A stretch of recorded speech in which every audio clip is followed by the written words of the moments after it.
Baik, saudara-saudara sekalian, dari mana kita harus mulai dialog ini?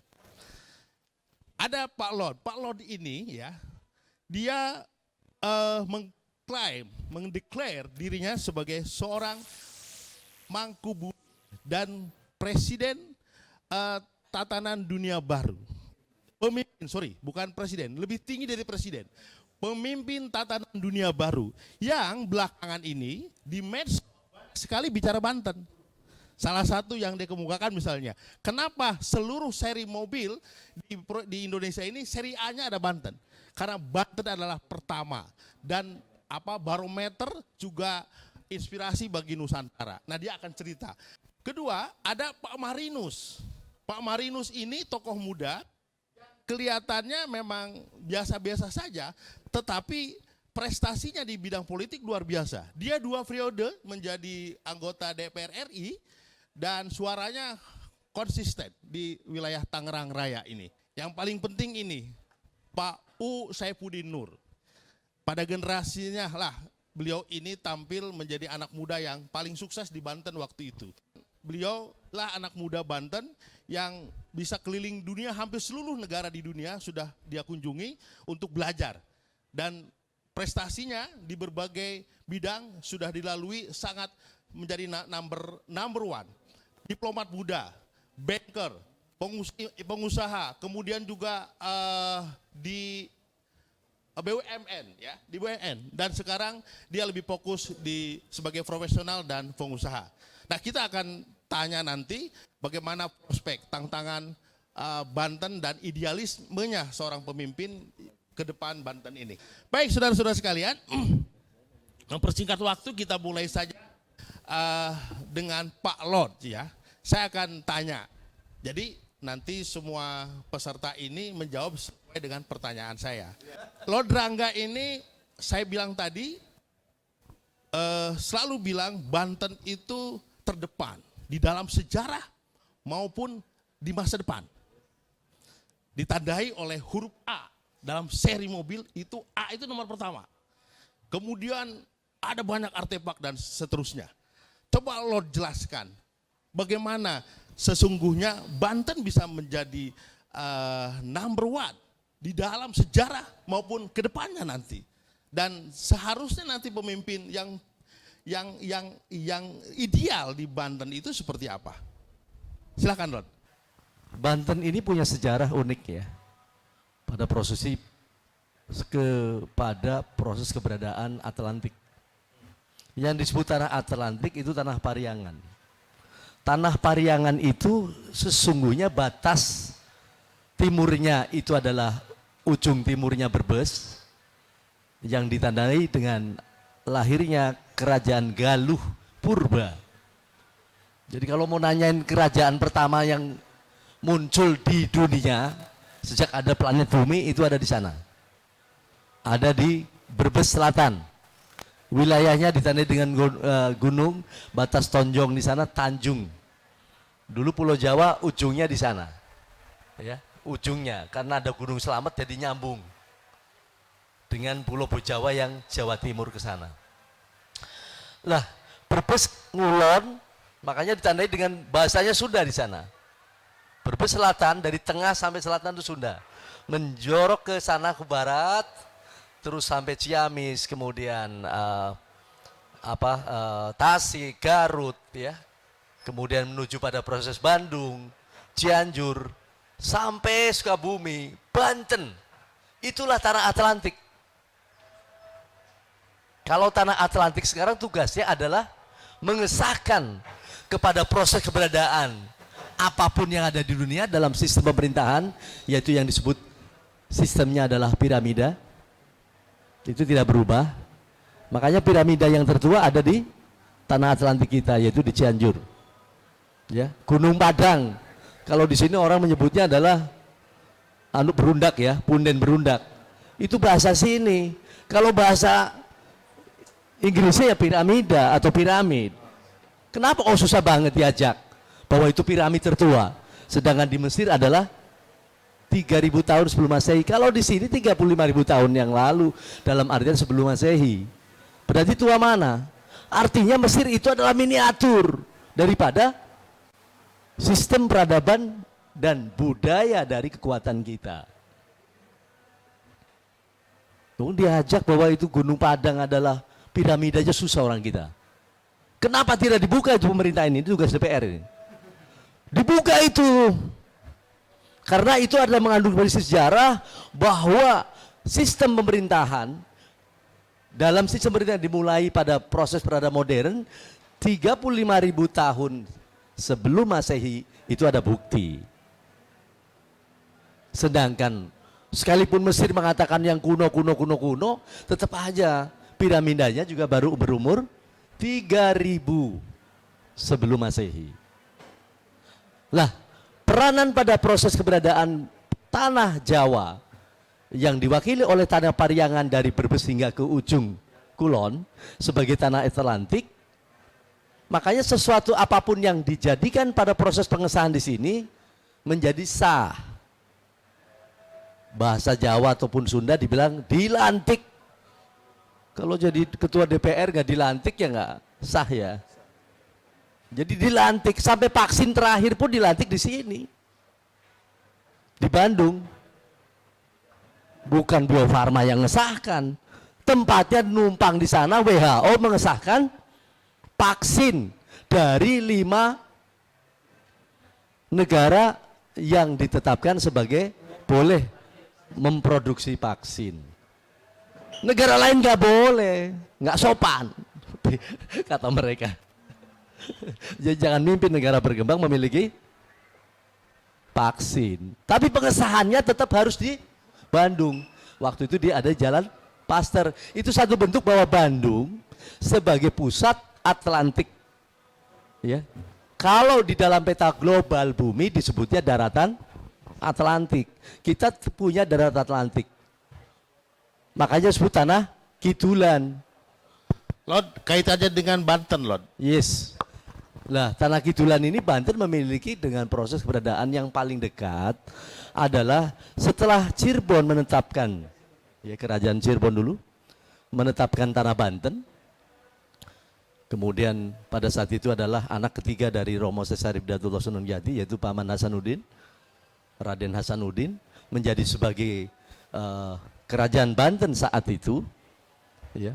Akhirnya Banten menjadi satu kekuatan yang mampu mempengaruhi pada proses keberadaannya tindak lanjut dari pada kakeknya. Yaitu siapa? Yaitu Eyang Prabu Siliwangi sebagai panggilan dalam bentuk Sri Baduga Maharaja Prabu Siliwangi Pajajaran.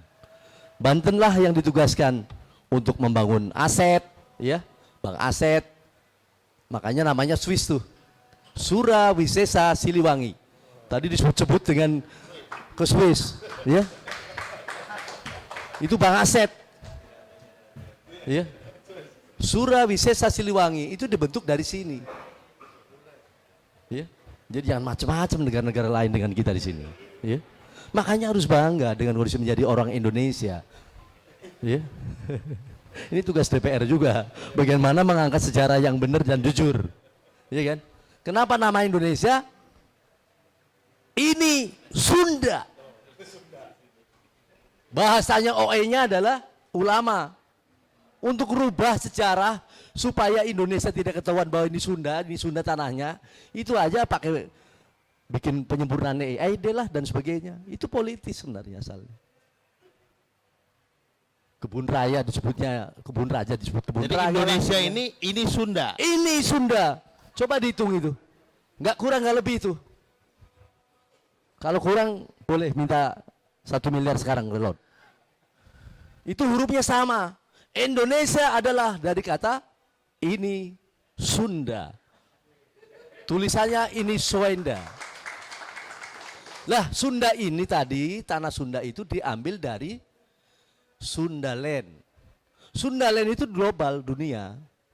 Lah di sana Banten telah dibuktikan juga mencetak uang pertama dengan koin emas.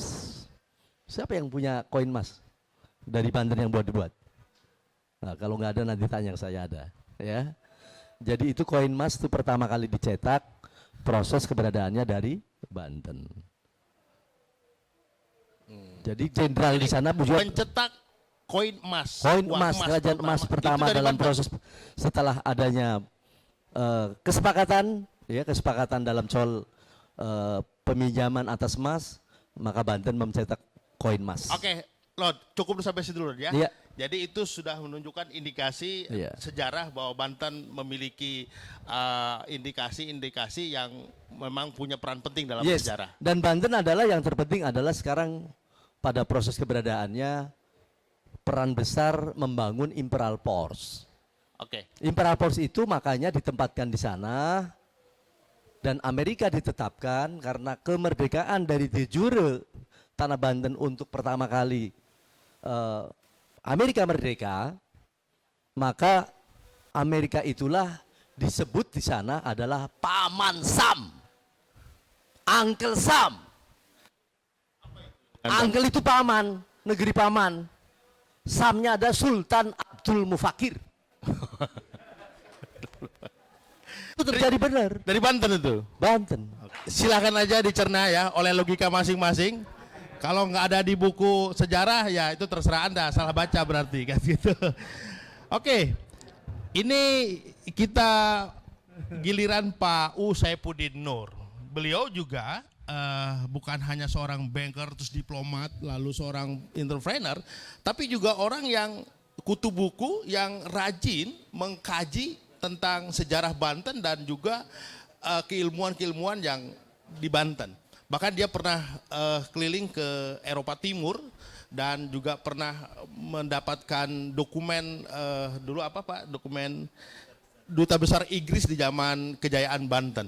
Nah, beliau akan bercerita dan saya ingin beliau bercerita tentang sedikit sejarah itu, lalu prospek Banten ke depan dan seperti apa pemimpin yang layak untuk Banten sebagai sebuah quote and quote imperium di masa lalu. Silakan. Yang berat pertanyaannya ini. Baik, bismillahirrahmanirrahim. Assalamualaikum warahmatullahi wabarakatuh. Yang sama-sama kita hormati tuan rumah Pak Saleh. Terima kasih. Saya surprise, tempatnya bagus sekali. Saya bawa anak saya tadi di luar, dia bilang, "Yuk Kak ikut ke dalam." "Gak usah ya, tempatnya bagus, Kakak mau keliling-keliling dulu." Jadi anak saya langsung terpesona di luar. Kebetulan saya kalau untuk acara-acara weekend sering bawa anak saya biar ikut bagaimana bapaknya memahami lingkungan di luar rumah. Sekaligus bahwa memang saya ke sini. Jadi kalau istrinya saya, ibunya dia nanya, memang betul bapak ke situ gitu kan. Kadang-kadang kita kalau weekend keluar rumah kan mesti hati-hati. Yang kedua, saya mau disclaimer dulu nih supaya nanti nggak salah pernyataan saya berikutnya. Saya disclaimer bahwa saya sekarang diundang itu sebagai orang Banten, sebagai orang Pandeglang, tidak dalam posisi profesi saya, tidak sebagai ahli keuangan, tidak sebagai wakil dari korporasi yang saya sekarang sedang bekerja, juga tidak mewakili lembaga lain. Jadi biar kita ngomongnya enak. Apalagi ada Komisi 3. Bis kalau dicat beliau salah dipanggilnya agak repot. Sekarang Komisi 11, lebih banyak duitnya. Iya. Rekan-rekan sekalian, sebelum saya cerita, tadi Pak Uten ini banyak tahu saya karena sedang menulis tentang saya. Jadi library saya diambil sama beliau sebanyak-banyaknya di rumah, di media, di Google. Saya lahir di Pandeglang tahun 65. Dalam catatan kelahiran pada masa itu tidak ada satupun yang harus kita percayai. Karena tidak ada akte lahir pada masa itu, suasana perang. Jadi kalau kita ada tulisan pada masa sebelum 65 tanggal lahirnya tepat, itu saya tidak yakin. Karena hampir dipastikan tidak ada pencatatan yang benar. Tapi saya yakini saja sesuai dengan akte yang dibuat kemudian, namanya akte kena lahir ya. 15 September tahun 65, jadi baru ulang tahun kemarin. Nah, disclaimer itu saya pentingkan supaya tidak dihubung-hubungkan dengan korporasi di mana saya bekerja, sehingga saya nggak perlu bertanggung jawab kepada badan usaha yang saya wakili. Betul kan Pak? Ya, betul. Nah, oke. Baik, jadi begini. Sebagian dari ceritanya Lord ini bikin kita kagum, sebagian bikin kita pusing. Tapi sebagian lagi memang mesti kita dalami ya. Kalau benar ya kita yakini, kalau salah ya maklum aja lah. Karena emang imajinasi kita lebih panjang daripada pengetahuan kita terkadang. Nah ini yang saya mau sampaikan nanti, imajinasi. Oke, karena saya ditanyanya soal Banten dan kepemimpinan, pertama kita bicara Banten sedikit ya, Kyuten. Saya memang berkesempatan mendapatkan satu dokumen penting ketika saya dalam tugas ke KBRI di London, tepatnya ketika saya ditugaskan untuk bicara di Financial Services Authority di Inggris. Saat itu saya mewakili institusi. Kemudian di kesempatan waktu luang, saya mampir ke Kedutaan Indonesia di London, KBRI, dan di ruangan tamu KBRI ada satu rangkaian foto, tepatnya ada 5. Itu menceritakan tentang Duta Besar Kerajaan Banten untuk Kerajaan Inggris Raya. Dilukis pada tahun itu diberikan penjelasan bahwa kedua duta besar itu masuk Inggris 1682. Kalau Amerika merdeka 4 Juli 1777 sekian, sementara Duta Besar Banten untuk Kerajaan Inggris Raya 1682. Kalau pakai kira-kira ya benar juga sedikit ceritanya beliau sebelum Amerika merdeka Banten sudah kirim duta besar. Artinya ya saya juga nggak tahu beliau dari mana ilmunya. Cuma saya mau cerita sedikit fakta saja gitu ya. Nah, akhirnya saya meminta ke pihak KBRI untuk mendapatkan sertifikasi daripada 5 kopi dokumen itu dan alhamdulillah diberikan. Jadi saya salah satu penyimpan foto replika Duta Besar Banten untuk Kerajaan Inggris yang resmi di Indonesia. Certified. Ada di rumah saya dan tidak boleh dipublikasikan karena berdasarkan sertifikat itu hanya private collection only. Beliau sudah lihat ke rumah saya. Boleh sambil ngopi gitu, sambil ngopi.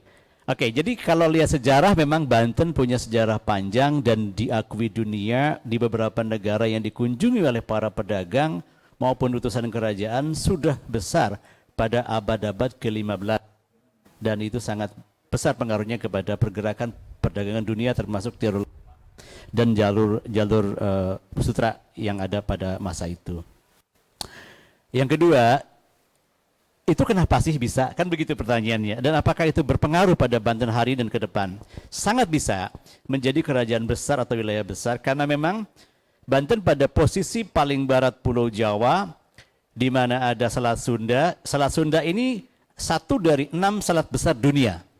Jadi Selat Sunda ada di wilayah Banten, di ujung Sumatera paling timur, kemudian atau di bagian selatan, kemudian di Malaka satu lagi selat. Ini yang membuat kerajaan-kerajaan Islam dan Malaka besar sampai hari ini dan ada di situ kerajaan kecil Tumasik sekarang Singapura. Itu sebabnya kenapa besar. Kemudian ada Selat Bali dan Lombok, kemudian ada Selat Makassar ke utara sampai ke Pasifik dan yang besar lagi adalah Suez, satu lagi Panama. Tapi yang alamiah itu ada di 4, di Indonesia semua. Jadi kalau negara sebesar Indonesia itu punya potensi besar di masa depan, karena memang seluruh jalur transportasi di laut itu masuknya lewat Indonesia. Mau ke utara, mau ke selatan, mau ke barat, mau ke timur, ke Pasifik, semua ada lewat Indonesia. Oleh karena itu kalau kita bicara strategi perang, dari utara sampai selatan hanya mungkin dari arah utara Indonesia banyak ya, ada Filipina, ada China, ada Taiwan, Formosa ya, ada United States dan seterusnya. Dia kalau mau masuk ke Australia mesti masuk ke lautan kita sampai, kalau saya karena di pelabuhan lama, itu kita suka melihat kapal armada ke-7 Amerika ada di Pulau Bali sedang sandar untuk masuk ke bawah ke Australia dan Selandia Baru. Nah, satu lagi di Suez, Anda bayangin kalau Suez itu tidak ada, apa yang terjadi di wilayah Timur Tengah. Dan Suez adalah satu selat yang sampai saat ini dipertaruhkan dan dipertempurkan. Salah satu doktrin keamanan di Middle East adalah kuasai Suez. Dan doktrin lain di Amerika Latin sampai ke Amerika Utara adalah kuasai Panama, sekaligus selatnya. Jadi penguasa selat dalam sejarah adalah kerajaan-kerajaan besar. Dan hari ini pun penguasa selat adalah negara-negara besar, negara-negara strategis. Pertanyaannya, sadarkah orang Banten tentang posisi yang begitu penting dalam strategi global itu? Nah, itu sebabnya pemerintah RI kemudian mendirikan Krakatau Steel juga di wilayah itu, di wilayah jalur Selat Sunda. Kenapa? Karena tidak mungkin kapal-kapal besar masuk dan pergi membawa steel ekspor impor tanpa pelabuhan yang besar. Dan selat itu memang jalur utama kapal-kapal besar termasuk sekelas Panama. Saya orang pelabuhan lama 7 tahun, jadi kalau ngomongin kapal sama pelabuhan saya nggak usah pakai baca buku. Jadi dengan pengalaman saya di pelabuhan 3 di Surabaya, 4 tahun direktur keuangan, setahun direktur utama. Jadi saya paham betul bagaimana pergerakan kapal utara, selatan, timur, barat, dan selat mana yang dimasuki, termasuk kedalaman laut hampir di seluruh Indonesia. Jadi saya mendalami ini. Jadi kalau saya ngomong Banten, saya mau bilang aja ke orang Banten. Pertama, yakini bahwa Banten punya masa lalu yang hebat, masa depan yang lebih hebat. Itu yang pertama. Masalahnya Banten utara dan selatan kenapa terjadi sedikit penuh perhatian dari kita ya, perlu nih. Di utara memang tumbuh karena dia jalurnya jalur ramai dari Priok yang kemudian berkembang. Itu pun jalur kapal, bukan jalur yang lain. Sebelum jalur daratnya. Jakarta ya kita sebut sekarang. Jadi dia terekspos kepada perdagangan, kepada industri. Itu sebabnya di jalur utara termasuk Tangerang ini, sehingga pede banget Tangerang mau bikin provinsi baru misalnya gitu kan. Tapi ya pertumbuhan itu alamiah karena di utara berbatasan langsung dengan pelabuhan dan Selat Sunda, mengarah ke utaranya langsung ke China, ke Taiwan, ke Malaysia, Singapura dan seterusnya. Dan di sisi selatan memang itu samudra yang luas, eksposnya ke laut lepas, sehingga yang terjadi adalah alam.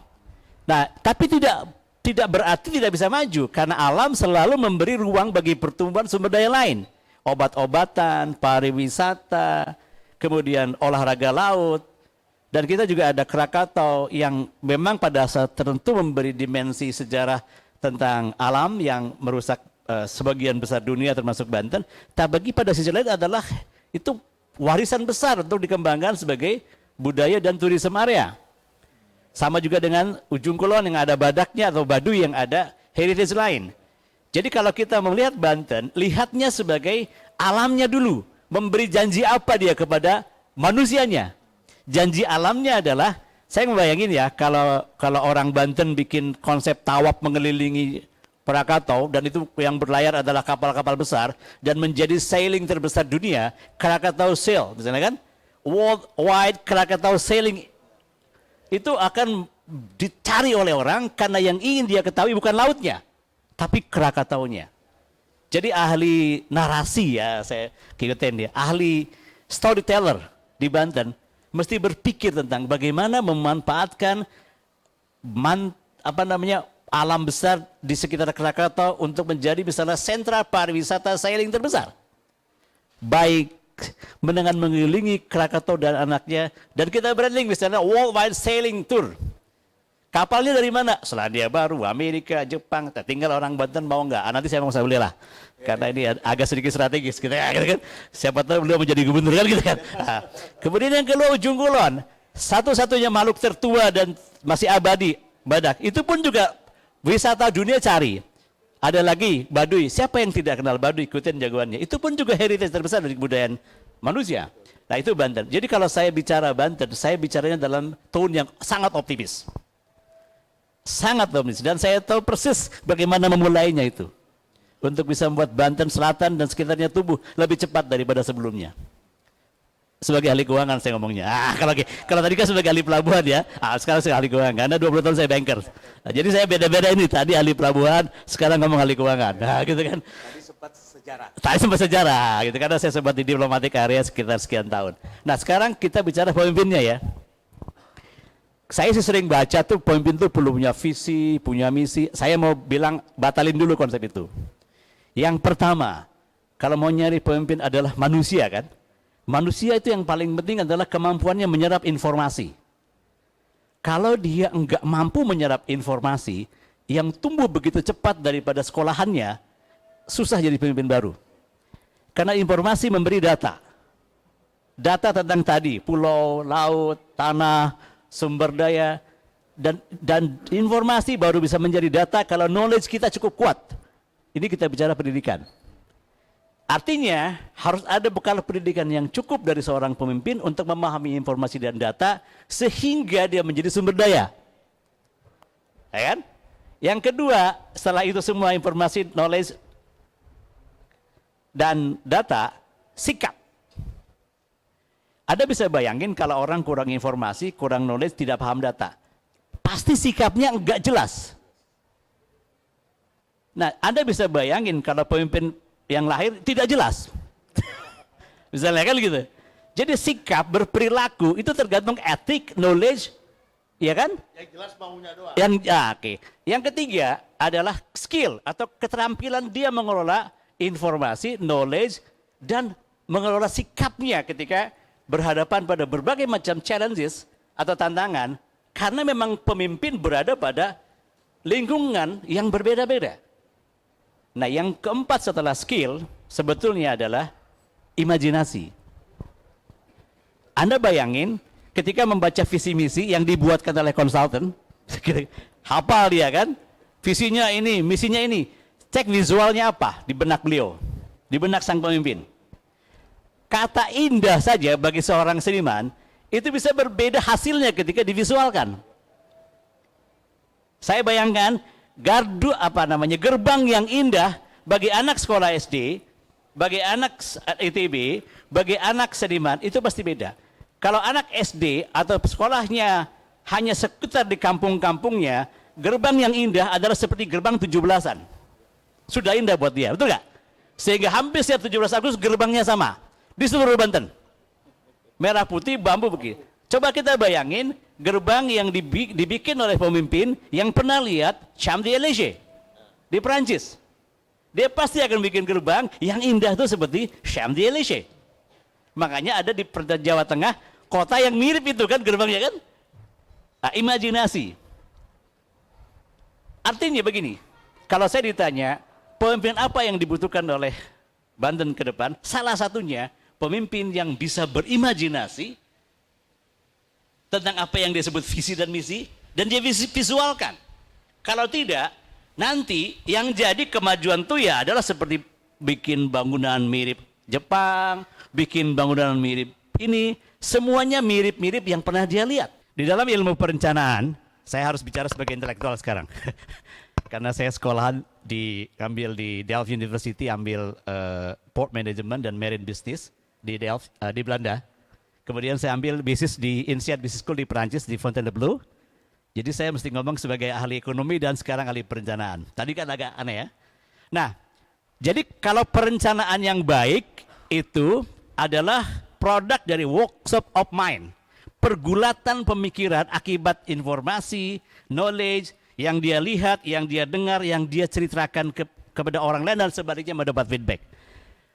Bukunya dari salah satu yang saya kagumi menyatakan bahwa pemimpin yang baik itu yang punya kemampuan merencanakan, otaknya selalu bekerja dan imajinasinya tentang apa yang dia pikirkan bisa diwujudkan pada banyak peristiwa dan banyak orang. Jadi kalau ada orang visi misi, percaya sama saya, setiap tahun kita melihat kampanye itu visi misi. Dan itu copy paste, konsultannya sama apalagi ya, bahaya kan gitu. Tapi once dia punya imajinasi, punya knowledge, punya pengalaman, penglihatan, dia pasti akan bicara indah dengan kategori visual yang berbeda. Dan yang kelima, yang paling penting juga execution. Ambil keputusan. Karena pada akhirnya harus ada quick win dari seorang pemimpin. Apa yang mau dideliver kepada rakyatnya, kepada wilayahnya. Kalau dia tidak ambil keputusan, dia bukan pemimpin. Dia bukan eksekutif. Karena kata eksekutif berasal dari kata execution. Nah, karena banyak hal yang mesti diambil dan resiko juga di depan mata, maka pemimpin harus punya endurance yang tinggi. Dia akan dikecam, dia akan dihabisi, dia akan disikat, dikritik. Kalau endurance-nya rendah, dia akan rontok. Jadi apalagi kan di Banten, kalau nggak disikat lewat kata-kata, disikat lewat macam-macam, disikat lewat jalur rohaniah, gitu kan. Di Banten itu kan yang paling mengerikan bukan golok, tapi ketika orang tidak menggunakan golok, kita sakit di rumah kan gitu kan. Itu saya juga takut kan sebetulnya, sebagai orang Banten saya kadang-kadang takut salah ngomong. Jadi teman-teman sekalian, saya tidak bicara orang dalam pengertian siapa dia atau dari mana dia, saya bicara kira-kira ada nggak orang yang punya kemampuan mengelola informasi yang cukup, data yang kuat, knowledgeable, kemudian perilakunya mencerminkan pengetahuannya, kemudian skill dalam melaksanakan tugas-tugasnya, kemudian dia mau berimajinasi tentang apa yang diinginkan olehnya dan juga dikehendaki rakyatnya atau di parlemennya. Kalau tidak, kita akan menggunakan kata indah pada semua orang, tetapi ternyata indah yang dibayangkan hanya pikiran pemimpinnya. Rakyatnya bilang, bukan itu loh Pak yang indah. Yang indah menurut kami adalah, itulah pengalaman-pengalaman, itulah imajinasi-imajinasi, itulah nanti eksekusi-eksekusi dan resikonya, dan di situ diuji endurance-nya. Saya kira cukup dulu sampai di sini, karena ini kita belum bicara siapa pemimpinnya. Gitu kan? Wow, luar biasa. Wow, dahsyat ya. Ini QU ini memang multi talent dan sangat lengkap. Satu lagi yang belum dia sebut. Dia ini sebetulnya seorang sastrawan juga. Jadi kalau Anda dulu ada majalah Bobo ya, itu majalah Hai, Bobo lagi. Majalah Hai itu banyak sekali puisi-puisi beliau dan cerpen juga.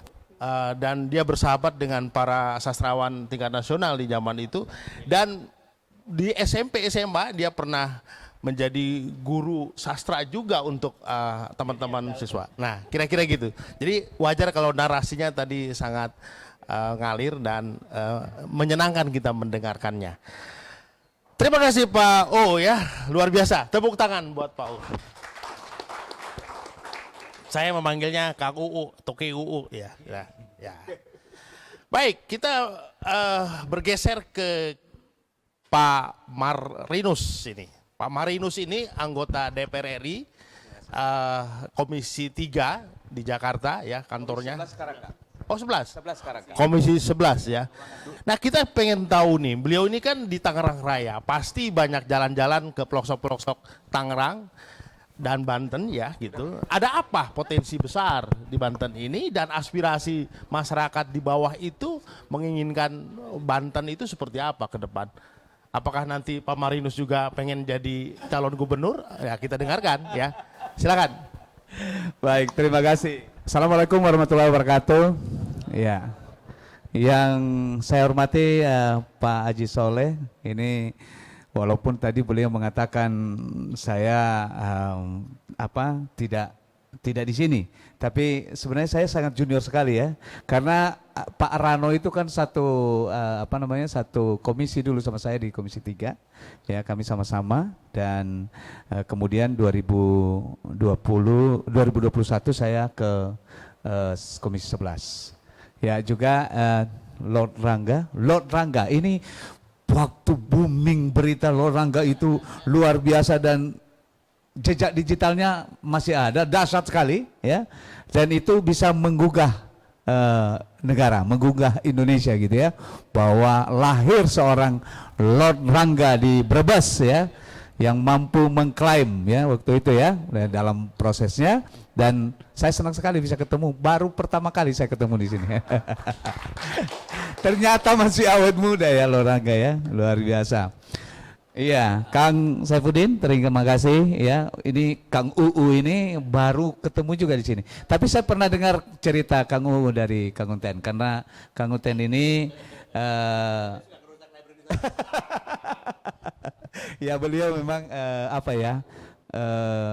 suka sekali, gemar sekali membaca buku, gemar menulis, sehingga ya kalau saya belajar akademis ya saya mesti tanya Kang Uten ya.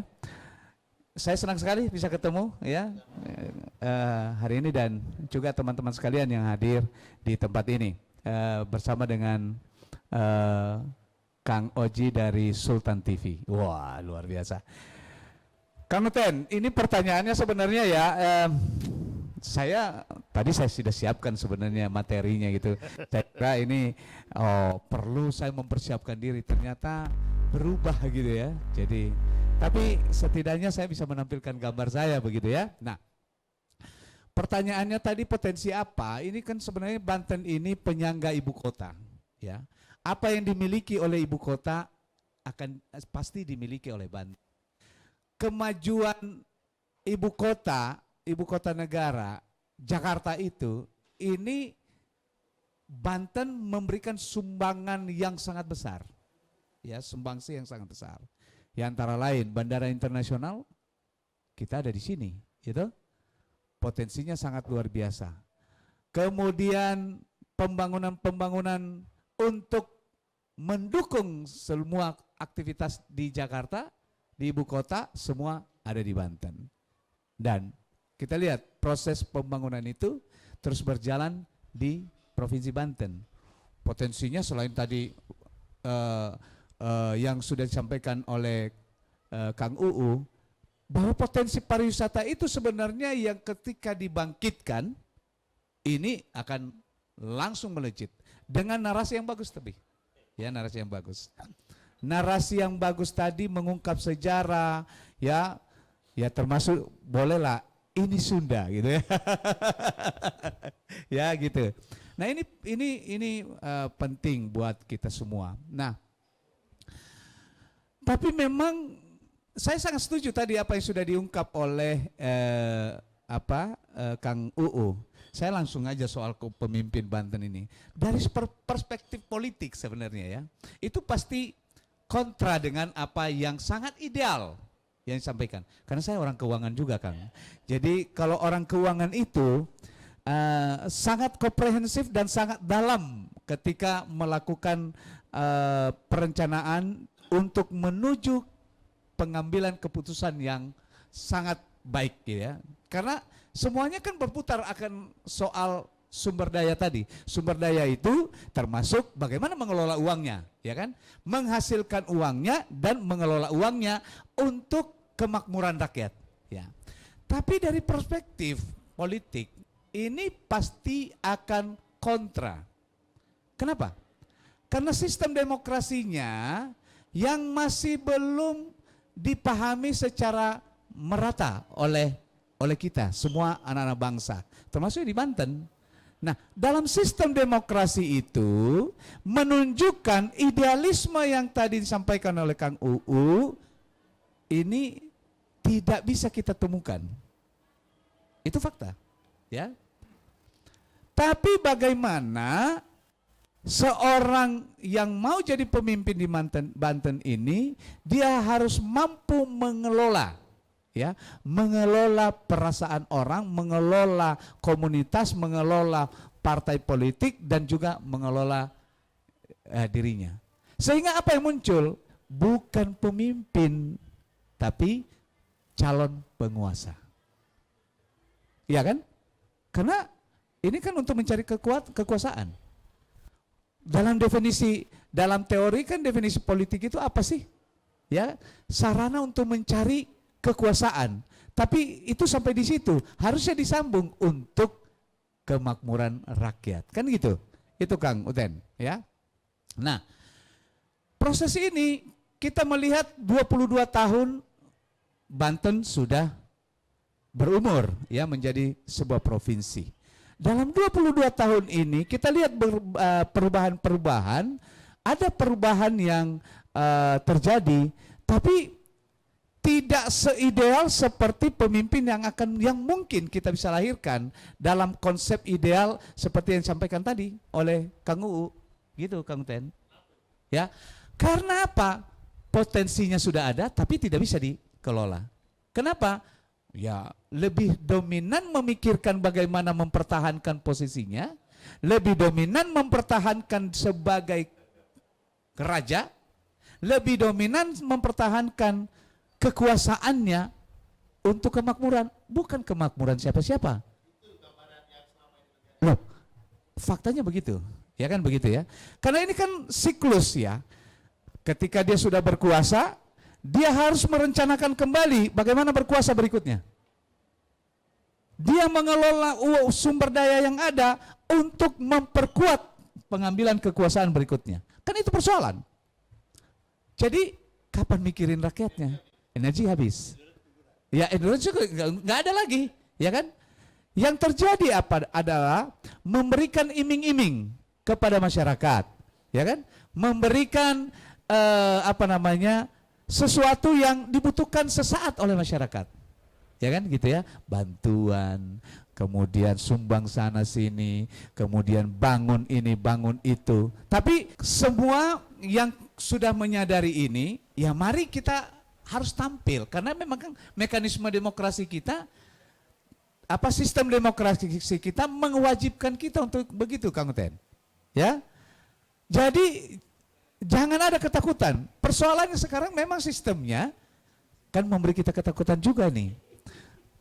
Loh, kalau saya nyalon, mampu nggak saya saingi uangnya Pak Saleh? Gitu. Nanti, waduh, kalau saya ngukur uang saya, wah bahaya, saya pasti kalah begini kan. Nanti kalau sudah kalah gitu ya kan begitu, itu jadi persoalan buat saya. Pasti Pak Saleh nggak mau lagi sama saya kan begitu. Udah pergi sana, saya yang berkuasa sekarang. Saya akan harus mencari kekuatan baru untuk memulihkan kekuatan yang sudah established dan juga memperkuat kekuasaan yang akan datang, kan begitu. Jadi saya juga sebenarnya harapan saya seperti Kang UU tadi bilang bahwa Banten dulu sudah hebat dan akan lebih hebat. Tapi kalau terus menerus lingkarannya, rantainya akan membentuk dengan sendirinya melalui sistem itu, ya ini sesuatu harapan yang mungkin agak sulit untuk kita bisa capai bersama. Ya solusinya sebenarnya ya mari kita bangkit bersama-sama. Sampai sekarang kita belum mendapatkan pemimpin yang ideal seperti yang diinginkan oleh masyarakat pada umumnya. Tapi keinginan masyarakat juga yang mau menerima yang instan-instan ini jadi persoalan juga, Kang Ten. Yang gitu ya. Ini perlu doktrinasi yang secara terus-menerus ya oleh para pengamat, para budayawan, para sejarawan, kemudian media gitu ya, untuk terus membangkitkan semangat masyarakat bahwa kalau mau menuju Banten yang lebih hebat itu, semua harus kita rubah polanya. Jangan jadi orang yang menerima pemberian yang sia-sia itu, atau jangan menjadi peminta-minta. Apa peminta-minta? Kita kan kebanyakan ada komunitas datang proposal. Nah kalau kamu sudah terima uangnya, apa iya kamu tega memprotes dia? Kan nggak mungkin. Dia sudah kasih kamu, kalau seseorang sudah makan uangnya, uang pemimpin, apa iya gitu berani? Gitu? Kan kita bisa buktikan beberapa yang terjadi. Misalnya saya bicara di Banten aja, ya teman-teman yang suka protes dikasih mainan sedikit, udah selesai, udah berubah gitu ya, berubah. Nah ini kan persoalan-persoalan yang harus kita hadapi. Tapi satu hal yang saya ingin tekankan kepada kita kalau kita mau berubah, sadarilah diri kita sebagai masyarakat Banten bahwa kita hidup bukan untuk masa sekarang, bukan untuk diri kita, tapi kita hidup untuk masa depan anak cucu kita. Luar biasa. Oke. Ya, saya kembalikan. Tepuk tangan sekali lagi buat Marinus. Mantap. Wow. Sebetulnya beliau pengen mengkritik lebih tajam lagi nih kekuasaan, tapi nggak berani dia. Saya sebelum lebih jauh, saya ingin kembali lagi tadi ini kita ya. Pertama Kang Uut tadi ngomong bahwa lahir tahun 65 ya, tapi pada saat tahun 65 itu tidak jelas sebetulnya. Makanya saya berpikir lagi, saya lihat setelah bicara, setelah ini, jadi saya ingat umur saya jadi. Saya lahir tahun 59, tapi mungkin juga nggak jelas juga itu. Mungkin umur saya lebih tua daripada itu ya sekarang. Dia sekarang sudah 63, 64, barangkali saya udah 65 mungkin.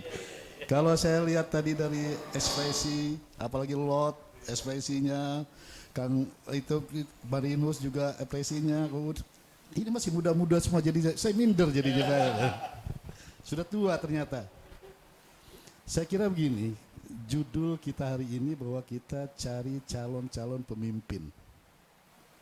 Setelah kita mendengar uraian masing-masing tadi narasumber, karena saya ini narasumber dadakan ini, ini narasumber, ternyata potensi itu banyak sekali. Tapi yang paling penting kita ketahui bahwa calon pemimpin yang ideal itu akan kita lihat dari visi misinya. Visi itu adalah bayangan, cita-cita, rencana, idamannya. orientasinya nanti itu visi. Misi itu tergantung apa yang akan dicapai untuk mendukung bayangan tadi. Nah, kita gampang betul sebetulnya kalau kita ingin mencari calon pemimpin di Banten ini, kita lihat apakah yang bersangkutan menguasai tentang sejarah seperti diceritakan tadi. Tentu akan berangkat dari kejayaan Banten. Tadi seperti diuraikan oleh Kang Uud, jadi semua narasumber yang hadir pada hari ini menguraikan bagaimana kejayaan Banten. Yang sangat strategis. Posisi Banten itu sangat strategis karena dia adalah dari Sumatera untuk ke Jawa, untuk ke Sumatera.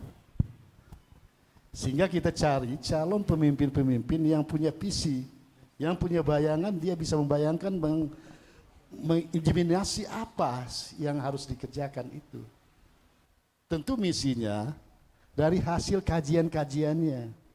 Jadi kalau kita dengar nanti, coba tolong Pak, apa visi misi Bapak dari sejauh itu? Kalau dia normatif, tanpa mempelajari, tanpa menggali, tanpa ini, itu nonsen. Pasti dia akan itu copy paste dari apa bupati dari calon gubernur yang lain. Itu copy paste. Tapi kalau dia ditanya, apa visi Bapak? Visi saya ingin membesarkan Banten seperti masa-masa jaya zaman dulu. Misalnya. Tapi untuk misinya nanti saya akan pelajari dulu, kita akan selidiki dulu, kita akan gali dulu potensi apa yang ada di ini untuk mendukung tercapai. Karena dia nggak mungkin itu dia akan membayar konsultan, apalagi dia basista. Baru bayar konsultan untuk menyelidiki apa potensi yang ada, mana yang harus dikerjakan dulu, mana yang harus ini dulu, sehingga kejayaan itu akan kembali.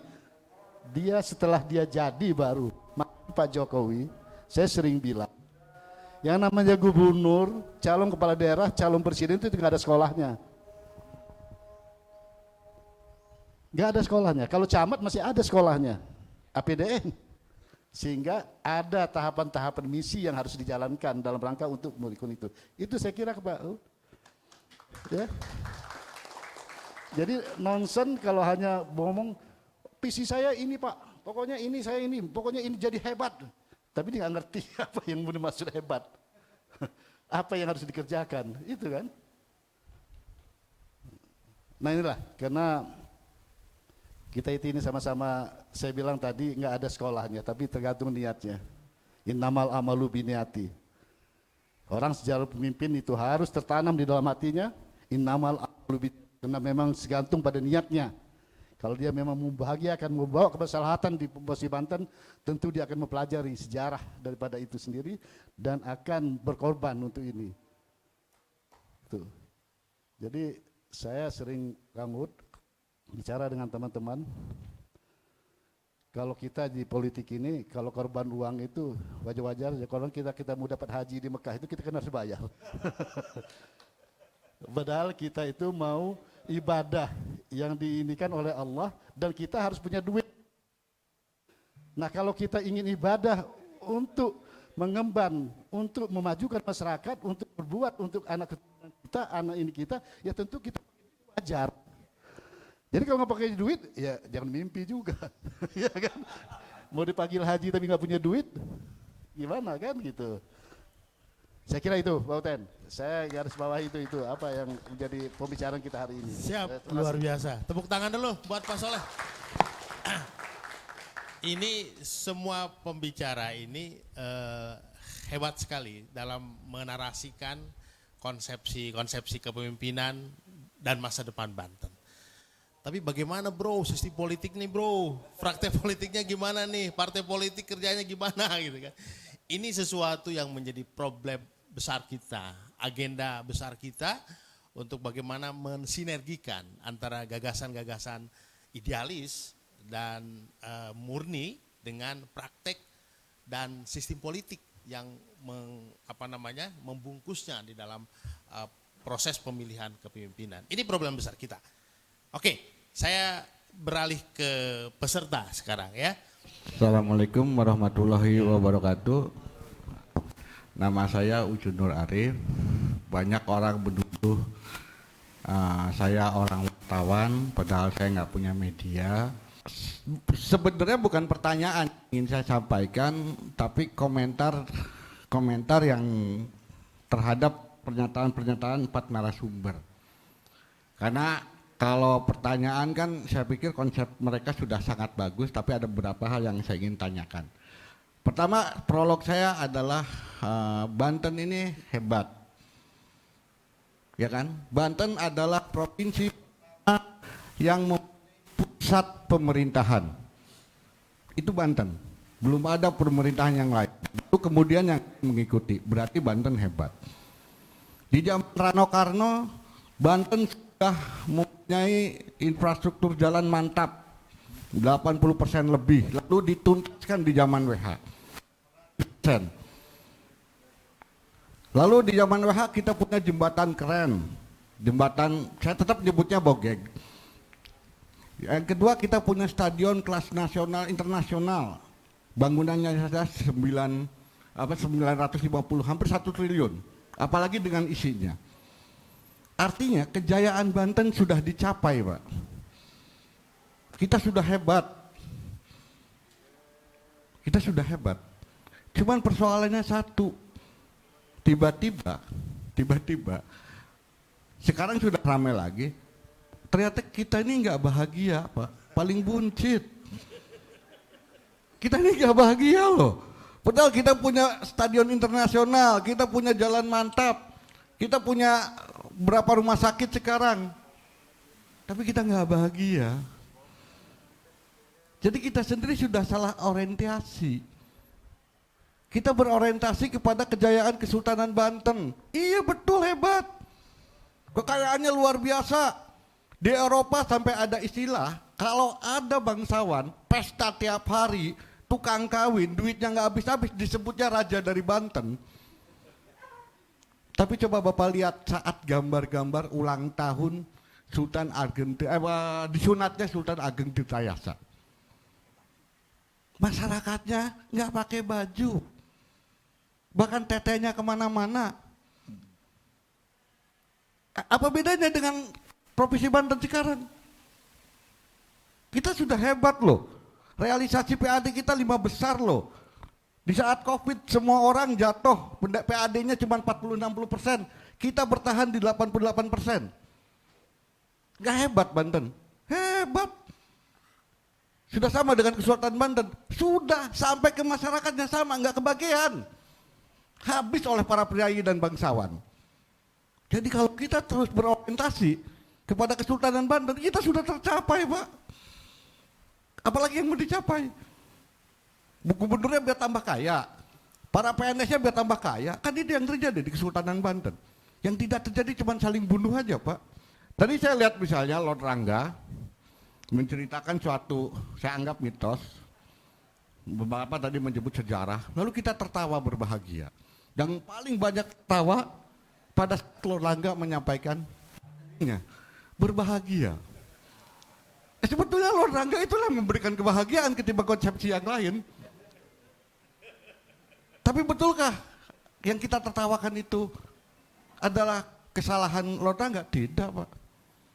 Karena kita sendiri tadi bicara soal belajar sejarah. Tapi kita belajar sejarahnya sekilas-sekilas, Pak. Orang Banten, terutama kota Serang, betul orang Brebes. Bukan orang Sunda.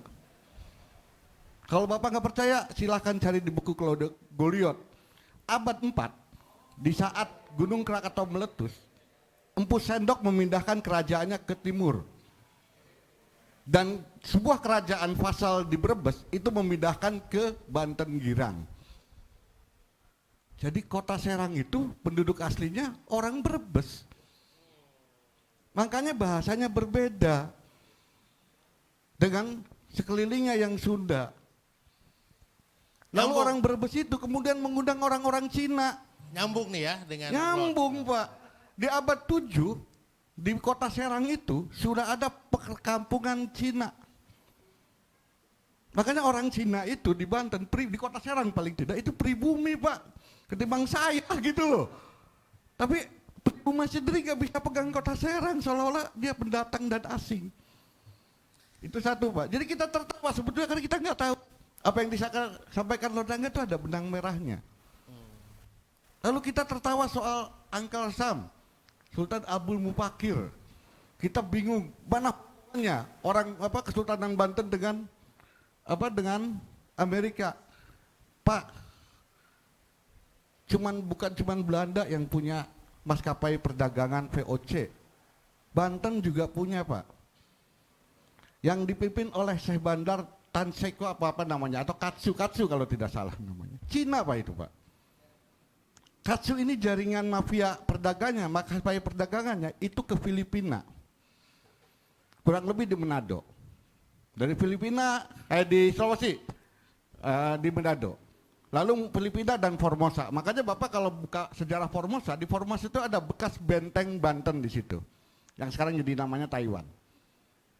Dan pada saat zamannya itu, yang pertama-tama diculik dan bekerja di penambangan di Amerika itu bukan Cina Pak, tapi orang-orang Manado yang memang mirip dengan Cina. Penambang Cina di Amerika itu ya zaman itu Pak kalau tadi itu sejarah. Yang kedua, Oke, dipersingkat aja Kang Ucu. ya disingkat aja Pak. Yang kedua itu tadi hanya mengingatkan kepada Kang narasumber yang ini Kang Uu kalau nggak ada. Pak, punten Pak, Krakatau bukan punya kita, tapi punya Lampung. Wilayahnya Lampung. Jadi kenapa kemudian Provinsi Banten tidak mengumbar-ngumbar lagi Gunung Krakatau? Itu punya Provinsi Banten, bukan Banten. Oke. Oke. Terus yang kayak ini, satu lagi Pak. Ini Pak Marinus. Kita selalu bicara keuntungan yang sudah mau habis, yaitu kita adalah baper ibu kota. Kan ibu kota kita mau pindah Pak, kecuali Bapak menolak itu. Bener Jadi juga, sudah ya. bukan keuntungan lagi tuh Pak, malah Iya. yang harus kita persiapkan Iya. bagaimana kalau Iya. itu pindah. Iya. Terus buat Pak Saleh ya Pak ya, ini soal visi misi ya, persoalannya sistem, saya sepakat dengan Pak Barinus. Ingat waktu Pilbub Kabupaten Serang, visi misi salah satu calon cuma 10 halaman, PowerPoint. Kalau ditulis pakai Word itu cuma sehalaman Pak. Memikirkan sebuah kabupaten cukup 1 halaman, kan nggak aneh apa nggak janggal. Yang kedua, ingat waktu Pilgub visi misi WH, betapa visi misi itu jelas melanggar kewenangan karena WH mengatur SMP dan SD sampai TK SD SMP yang udah kewenangan kabupaten kota, sehingga visi misinya nggak bisa tercapai sampai kapanpun. Tapi itu diterima oleh KPU.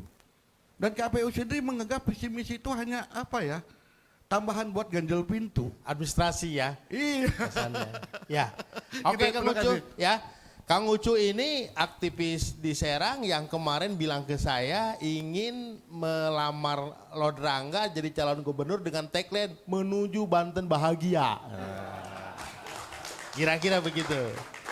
Jadi dari Kang Ucu ini ada kaitan dengan Brebes, nanti silakan dijawab. Nanti kemudian dari Pak Marinus soal perpindahan ibu kota negara dan Kang Uu nanti soal Krakatau Steel. Tapi kita tampung dulu ya, 2 pertanyaan lagi.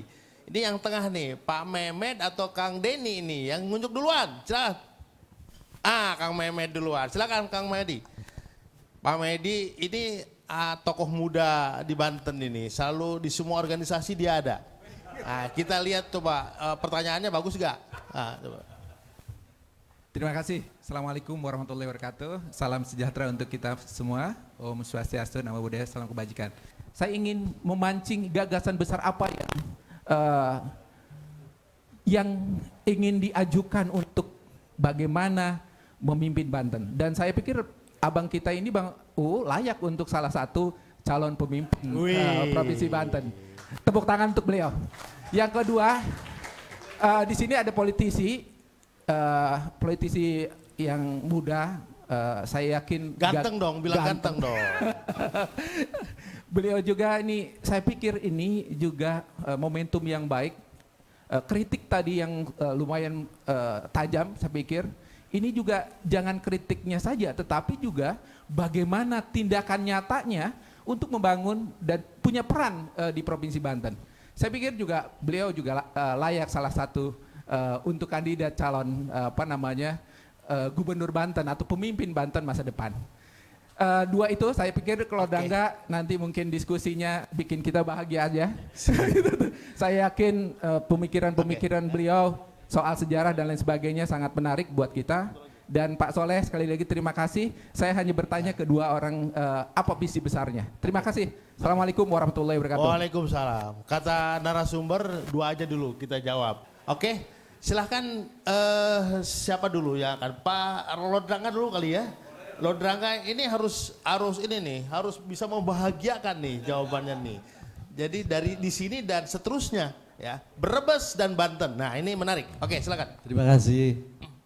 Dan saya hargai dan menjunjung tinggi tadi masukan-masukan dari beliau tadi yang hadir, apalagi dari juga dari sumber. Begini, kalau menurut Lodrangga ini Banten itu memiliki potensi yang luar biasa. Yang pertama, Banten adalah dari literatur Pulau Jawa disebut Pulau Nyawa. Banten itu adalah kepala ataupun sangya sirah. Maka ditandai dengan sang sirah. Kalau badan nggak ada kepalanya, hidup atau mati? Mati. Sama. Kalau Indonesia tidak ada Banten, maka matilah Indonesia. Itu dibuktikan dengan ketika Portugis menguasai Jakarta pada dekade Fatahila yang dipimpin saat itu merubahnya Romo Sesari Dato Sununjati, akhirnya mengajak anak-anaknya untuk bagaimana mengusir atas Portugis dari Batavia. Maka Jakarta ada karena ada Banten. Oke? Itu yang dimaksudkan, semangat ini harus kita ambil. Bahwa Jakarta karena ada Banten. Lalu kemudian bernyambung, ada disebut Sangyang Udel, itulah badan ke sini Jawa Tengah dan DIY. Kemudian di sana timur ada Sangyang Tapak, itulah kaki. Maka Pulau Jawa dimaksudkan Pulau Nyawa. Perkara Pak Jokowi sekarang memindahkan, mau rencana ibu kota ke sana ya sah-sah saja, silakan. Tapi kalau Rangga jadi presiden, atau mungkin dari Banten dulu kali ya nanti. Itu Pulau Jawa sebagai pusat pemerintahan Indonesia, ibu kota Indonesia lebih tepat diberikan posisi seluruh Pulau Jawa, di Jakarta diperluas. Jadi seluruhnya dari ujung Kulon sampai Sangyang Tapak Minak Jingga sana, dari Jawa Timur. Ya, sampai Banyuwangi Madura. Nah, Banten memiliki satu gerbang dalam artian sebagai gerbang ekonomi nasional Indonesia. Dulu istilah sampai hari ini pun diambilnya adalah merupakan bagian Tangerang ya, punya bandara yang disebut Bandara Soekarno-Hatta. Itu Banten. Maka kalau macam-macam waktu kalau 2013 Lodrangga dengan Pak SBY mengusulkan Banten untuk menjadi provinsi daerah khusus. Karena punya potensi beberapa hal sebagai penyangga utama ibu kota, gerbang ekonomi nasional utama, memiliki gerbang ekonomi Jawa Sumatera, memiliki teluk dalam artian yang dimaksud tadi diumumkan ya Kang UU menyebut Selat Sunda, walaupun sampai hari ini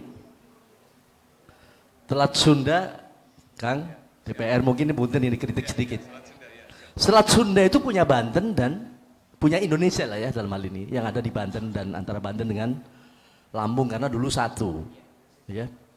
Tetapi masalahnya sekarang dari kepemilikan tersebut pajaknya tidak masuk kepada Republik Indonesia. Aduh, semangatnya nih. Ya. Pajak daripada Sunda, Selat Sunda itu tidak masuk kepada Republik Indonesia atau pemerintahan. Tapi sampai detik hari ini ada di Singapura sebagai ibu kota ASEAN. Pusat pemerintahan ASEAN itu adalah Singapura. Nah, ini ada sesuatu ini. berarti Republikan gitu. Oke? Maka itu pada proses titik ada potensi lagi nih Banten, antara lain Banten memiliki kekuatan histori yang sampai hari ini diakui oleh dunia sebagai kekuatan kesultanan yang besar.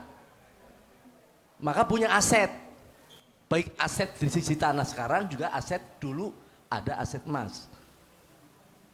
Ya, ini Banten yang perlu bisa juga nanti bisa untuk modal kan. Ya. Kemudian potensi lain adalah yang tidak pernah dipikirkan dan dimiliki oleh daerah lain. Banten memiliki potensi antara ulama dan para jawaranya bersatu. Maka menyambung 2013, Lord saat Pak SBY jadi presiden meminta kepada Pak SBY melalui Badan Komite Pembangunan Daerah Khusus Provinsi Banten, Lord pimpin, untuk sebagai daerah khusus. Kenapa? Di sisi pihak potensi Banten itu banyak potensi, tetapi pada sisi kesejahteraannya dan SDM Banten itu sangat lemah. Itulah saya minta kepada SBY, lalu kemudian ke Presiden yang saat ini juga separuh belum dilaksanakan ya, juga termasuk Pak Jokowi, adalah provinsi ada SK-nya Kepres, yaitu Kepres terhadap ekonomi khusus. Itu permintaan Lord Rangga loh itu. Untuk Banten. Luar biasa, Ya, luar biasa. kepada Pak SBY. Nanti sejarah SBY nanti saya ceritakan di lain. Kenapa saya bisa ini ya, walaupun saya bukan kadernya, bukan. Saya justru yang melahirkan mereka itu. Ya. Ya yang melahirkan Demokrat itu bukan Pak SBY. Dari Lord. Siapa yang orang Demokrat sini? Mana orang Demokrat? Ya. Saya masih ingat gedungnya. Dan sementara itu padahal saya adalah kadernya, ini satu rumah nih sama beliau nih. Saya sampai hari ini masih resmi dengan kondisi di sebagai kartunya ya. Dan yang memberi nama perjuangan itu Lord loh. Waktu kongres di Bali. Ingat tuh Pak Marinus, Iya. perjuangan tuh dari PDI Lord. Perjuangan itu. Jadi banyak sejarah karena Lord adalah 98 aktivis. Ya. Dan Lord adalah ketua umum Majelis Partai-Partai Rakyat sampai hari ini. Dari 141 partai politik pada saat lahirnya 199, Lord lah sampai hari ini terpilih menjadi pembinanya seluruh partai politik. Jadi kalau Lord dicalonkan presiden saat ini ya wajar aja. Kayak gitu. Apalagi ya kan itu dicalonkan sebagai gubernur Banten. Ya iyalah nggak ada orang Brebes di sono juga. Lah kenapa tadi ada juga hadir beliau ini tadi? Kenapa ada Balaraja? Itulah potensi perebutan atas proses adanya saat itu dengan ulama sebut 9 wali mengusir atas Portugis, menetapkan Jakarta akhirnya adalah Al-Fat sebagai moto yang dipimpinnya Romo Sesari Datul Sumunjati dari buyut saya itu. Itulah kemenangan bahwa Jakarta sebagai kemenangan yang nyata. Maka kalau saat ini Indonesia meremehkan kekuatan Banten. Ya tadi saya bilang, dari teritorialnya saja Banten itu sebagai kepala. Ada nggak manusia yang hidup tanpa kepala? Oke. Jadi itulah kenapa Bung Karno membuat saat itu berkaitan dengan adanya Krakatau Steel. Iya, iya, iya. Itu mempelajari histori supaya bagaimana menaklukkan kekuatan Indonesia sehingga didatangkan dan ditempatkannya di sana. Nilai kesejahteraan saat itu Bung Karno supaya Banten bisa sejahtera tujuannya. Karena kalau Bantennya sudah ayem, sudah kenyang, Indonesia nggak oyak gitu tujuannya. Iya. Nggak ribut, Iya, gitu loh. Idealnya adalah harus menyesuaikan pada proses potensi visi misi Indonesia yang akan datang. Apa potensinya yang ideal? Pemimpin yang harus dipilih di Banten yang pertama adalah dia harus bersih dari korupsi. Mantap. Kalau nyalon kemudian dia sudah ada rasa korupsi, nggak usah nyalon. Oke? Yang pertama, yang kedua, dia seorang calon gubernur maupun wakil gubernur di Banten, dia harus berani dan jujur. Yang ketiga, dia harus ikut mewujudkan bagaimana membangun Indonesia mandiri tanpa berhutang. Dan itu bisa. Artinya bahwa Banten wajib mensejahterakan pada proses ada kekuatan rakyat yang diharapkan. Kalau Lord yang jadi gubernur Banten ya saya haramkan rakyat miskin di Banten lah. Rakyat miskin di Banten diharamkan. Dahsyat. Ya. Jangan sampai ada satupun rakyat Banten yang miskin. Kenapa? Karena potensi dari keadaan situasi ekonomi yang disebut beliau Kang Uu tadi, disebut beliau tadi, punya potensi-potensi ekonomi kantong-kantong yang luar biasa. Kalau nggak tutup aja bandaranya itu. Ya. Ya.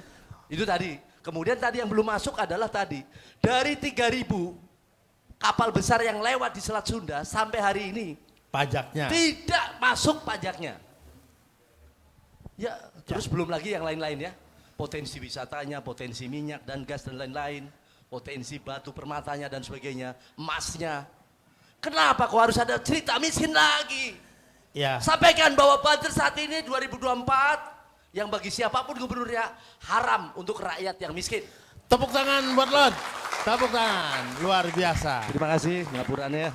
Ini Atur nuwun. Ini bisa-bisa nih peta politik di Banten bergeser ini nih. Lord ini luar biasa. Pak Marinus sudah melirik nih, gua bisikin juga nih Megawati ini katanya. Suruh nyalonin Lord gitu kan. Pak Ucu jadi nggak salah tuh mau besok mau buat baliho Lord calon gubernur menuju Banten bahagia. Nah ini kamu tadi ada catatan. Pajaknya itu tidak masuk, harusnya masuk ke Banten. Pak U ini orang perairan, orang di maritim ya, jadi dia tahu apa betul begitu. Selain nanti jawab beberapa pertanyaan yang lain tadi. Silakan kamu U. Tapi sebelum itu saya ucapkan selamat datang juga ada Pak Jamaludin ya, Sekretaris ICMI Tangerang. Ada Pak siapa lagi? Oh, ada Pak Tony, ada Pak Imron Patiraja. Ini tokoh-tokoh pergerakan bawah tanah semua ini, ngeri itu kan. Silakan Pak. Kasih. Ini sebenarnya Banten gak usah khawatir masa depannya. Pertanyaannya aja hebat-hebat. Yang susah cari jawabannya. Oke, saya mulai dari Kang Ucu aja. Karena pertanyaan gak terlalu rumit, cuma komentar kan mengenai Krakatau dan pemilikan Krakatau. Sebetulnya itu gak usah dimasalahin. Karena Kang Rangga tadi sudah mengklarifikasi. Karena toh dulu kerajaan Banten begitu luas. Termasuk salah satunya adalah gunung. Jadi sudah diteruskan oleh beliau. Tapi sebenarnya ya saya bicara dalam konteks pembangunan dan ekonomi.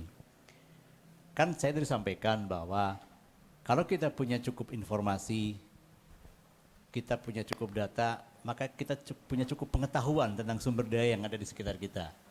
Pemahaman saya tentang Krakatau bukan pada Krakatau yang pernah meletus semata-mata dan menghancurkan Banten sebagai daerah.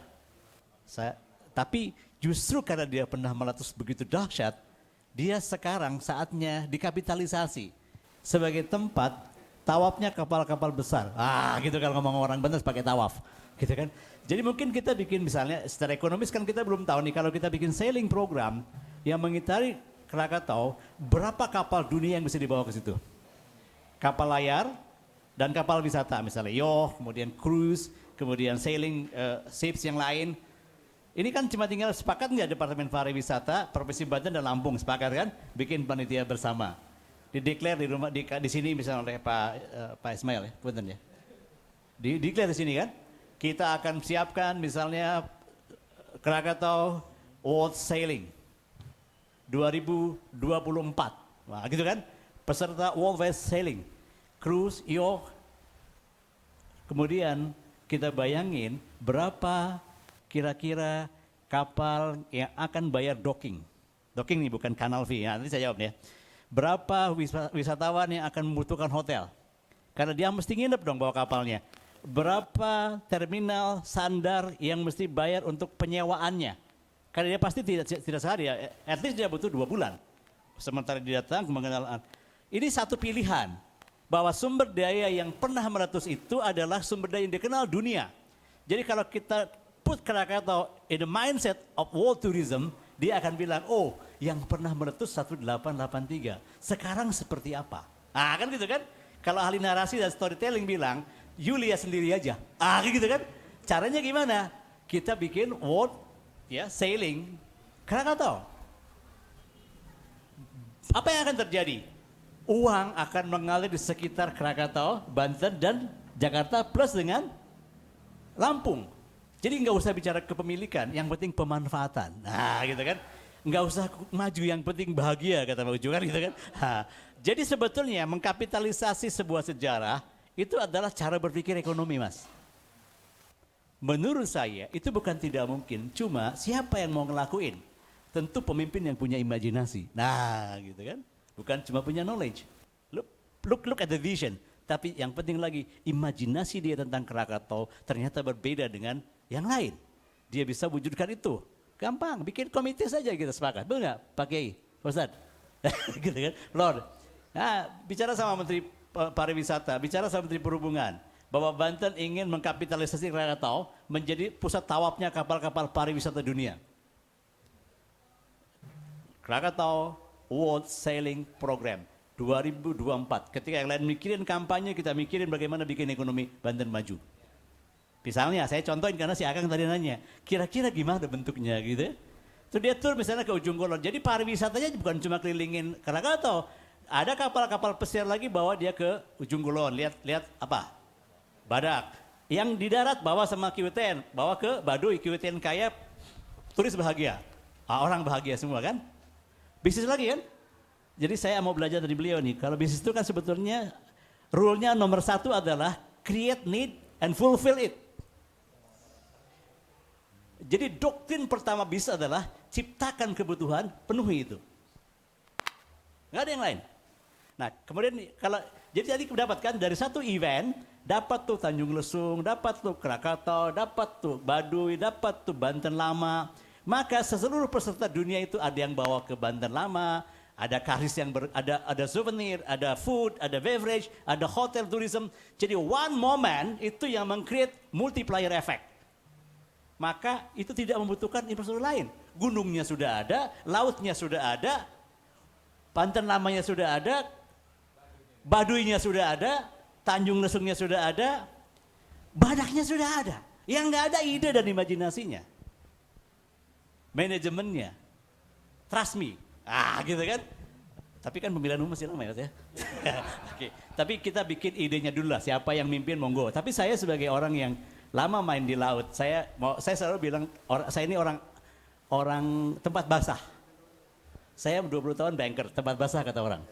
Kemudian masuk pelabuhan, itu juga basah tapi airnya asin. Kemudian 1,5 tahun di Jasa Tirta 2 Pak, PLT Jatiluhur.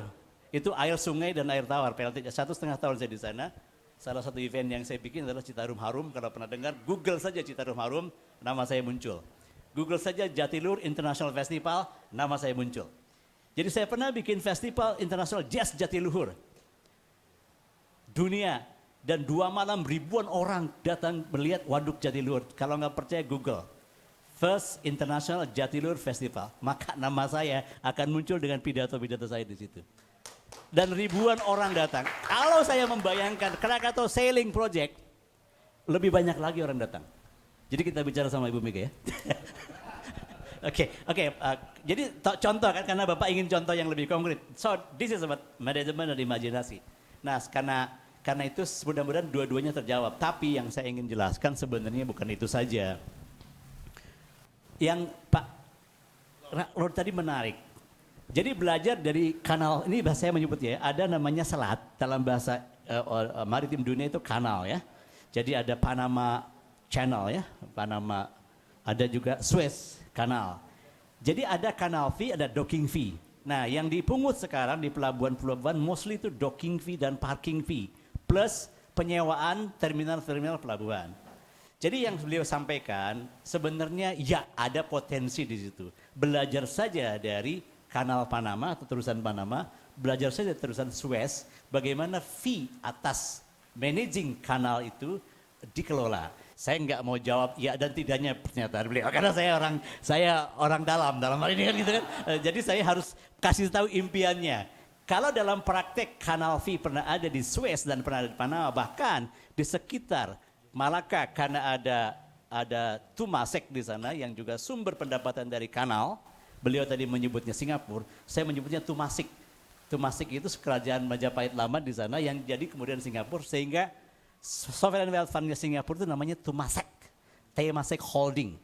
Jadi financially dia menyebut dirinya Temasek Holding, secara negara dia menyebutnya Singapura. Nah itu sebagian pendapatannya memang berasal dari satu, docking, parking, servicing, plus kanal. Jadi saya tidak mau membenarkan dan tidak membenarkan pernyataannya Lord, tapi saya kasih tahu memang ada potensi di sana, gitu kan. Nanti biar Komisi 11 yang mengolah, gitu kan. Karena beliau jadi kalau kita punya 4, Malaka, Sunda, Lombok, Bali, Makassar, sampai ke Pasifik di utara, ke arah Jepang, dan kalau tadi bilang Formosa kan ke arah atas ya Mas ya, ke kiri. Jadi di utara ke arah sana itu bisa ke Amerika, Pacific Rim, itu memang jalurnya juga padat. Selain kapal-kapal ikan, kapal-kapal wisata, juga kapal-kapal perang. Dan itu sesungguhnya adalah salah satu diskusi yang belum selesai. Saya tadi bisik-bisik sama beliau. Kita bisa diskusi agak dalam kalau yang ini gitu kan. Cuma sebagai konsultan ada fee-nya gitu kan. Bukan nanya kanalnya gitu kan. Jadi katanya dalam perjuangan ini pertama visabilillah seperti beliau. Bagaimana niatnya kan? Nah, kalau sebagai banker tuh fee based income kan gitu kan. Jadi jangan lupa itu. Kalau sebagai profesional harus ada professional fee-nya juga. Kalau di sini kan pasti nggak ada fee-nya kan gitu kan. Di sini kan visabilillah saja gitu. Baik, ini sekedar membahagiakan Kang Ucu. Karena tidak boleh keseriusan tidak memberi kebahagiaan. Bahkan hal-hal serius kita bisa bikin gembira. Betul nggak Kang Ucup? Dan Banten adalah masa depan yang menggembirakan.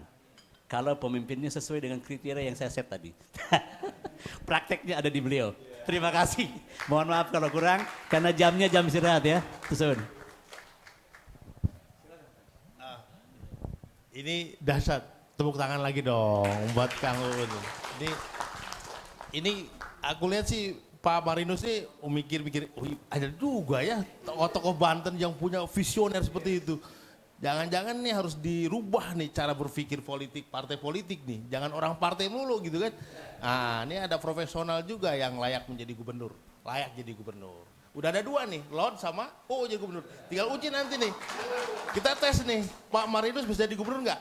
Gagasan besarnya apa nih? Kita lihat nanti. Silakan. Makasih Kang Uten.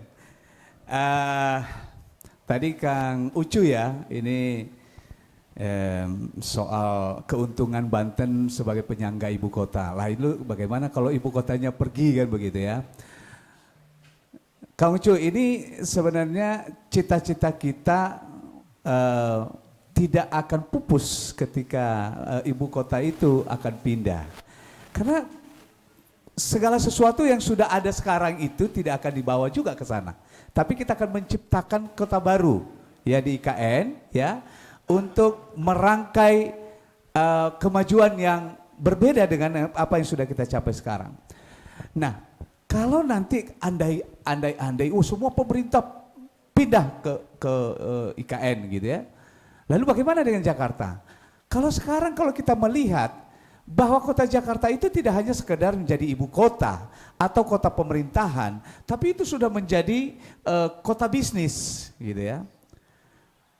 Yang tadi ada sangat erat hubungannya apa yang sudah disampaikan oleh Kang UU dalam konsepnya juga Lord soal kanal V gitu ya. Ini akan tetap hidup dan bahkan bisa lebih besar.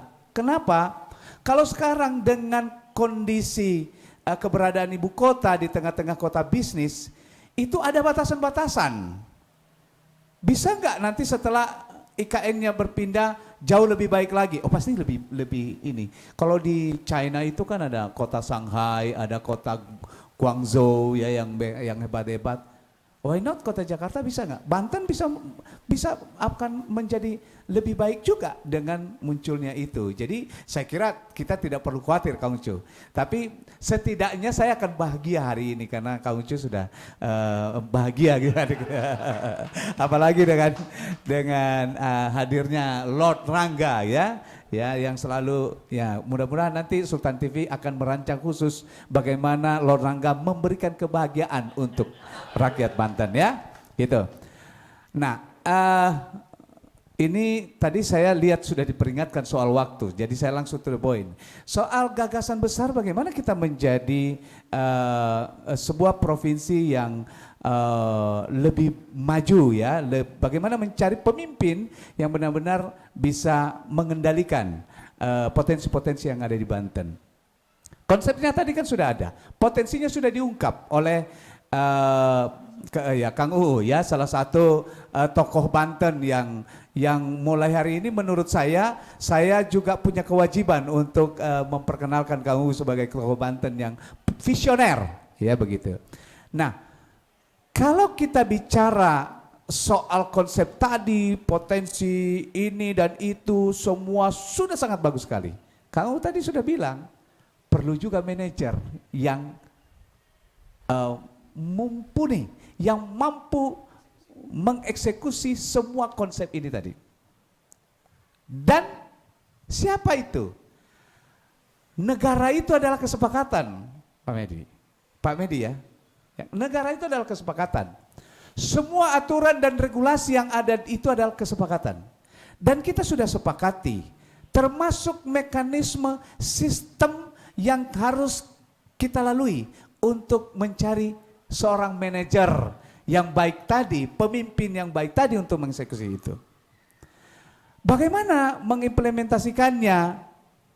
Nah, mari karena kita ada di Banten, mari kita bersepakat. Mulai dari siapa? Mulai dari masyarakatnya, tokoh-tokohnya, para ulamanya, para ustadznya, para pemimpin-pemimpin yang ada di Banten itu, termasuk partai politiknya. Karena mekanismenya begitu. Kita sudah sepakati bahwa tadi saya singgung sedikit soal visi misi. Menurut saya sebenarnya visi misi yang sudah diatur itu adalah formalitas. Kenapa? Karena tidak akan memberikan kesinambungan. Justru visi misi itu menunjukkan dan menonjolkan egoisme calon-calon penguasa tadi. Kenapa? Karena ketika pemimpin sebelumnya sudah merancang kemajuan, ya, tapi ketika mau hadir yang lain, dia bilang, enggak, itu salah, itu konsepmu. Aku juga punya konsep yang lebih baik gitu. Padahal kita tahu bahwa ini tinggal dijalanin aja. Kalau ada pengembangan, ya tinggal kembangkan. Kan begitu. Kenapa PDI Perjuangan, fraksi PDI Perjuangan mengusulkan harus kita kembali ke konsep yang dulu pernah ada, ya, garis-garis besar haluan negara itu, ya kan begitu.